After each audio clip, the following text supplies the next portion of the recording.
Estado tem defesa público de mitices, que está tem título como Instituto de Ombudsman. Essa aqui tem quadro de finalização de meu master na Universidade de Aruba, na Faculdade de Direito, onde eu tenho um processo de hobby intensivo, que nós logra terminar.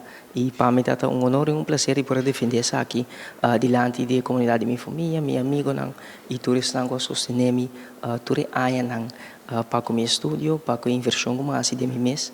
E nós finalizar a tese arriba um tema sumamente relevante também, mirando que 1 de outubro, a juramentar nosso primeiro ombudsvrouw, meester senhora Bryson, a juramentar como nosso primeiro defensor do povo. E o Instituto aqui está muito importante para a defesa de nossa comunidade, a proteção legal de nossa comunidade, e o qual que nós fazemos aqui, de escrutinar e evaluar a lei de qual que o Instituto abordo institui. A landsverordening ombudsman, de qual que tem a tarefa, a competência e também todo aspecto de rechtspositie de ombudsman regla e nós evaluar se essa aqui verdadeiramente serve para a proteção legal de nossa comunidade, se o ombudsman verdadeiramente por funcionar independente, imparcial e profissional.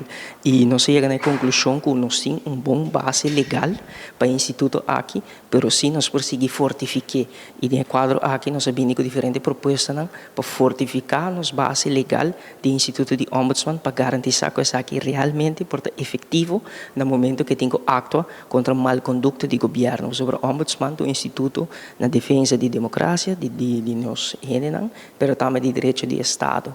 E nossa conclusão é que tem cambio fundamental que tem que guardar assim, de lei aqui para assim é por garantir que o nosso Ombudsman funciona efetivamente.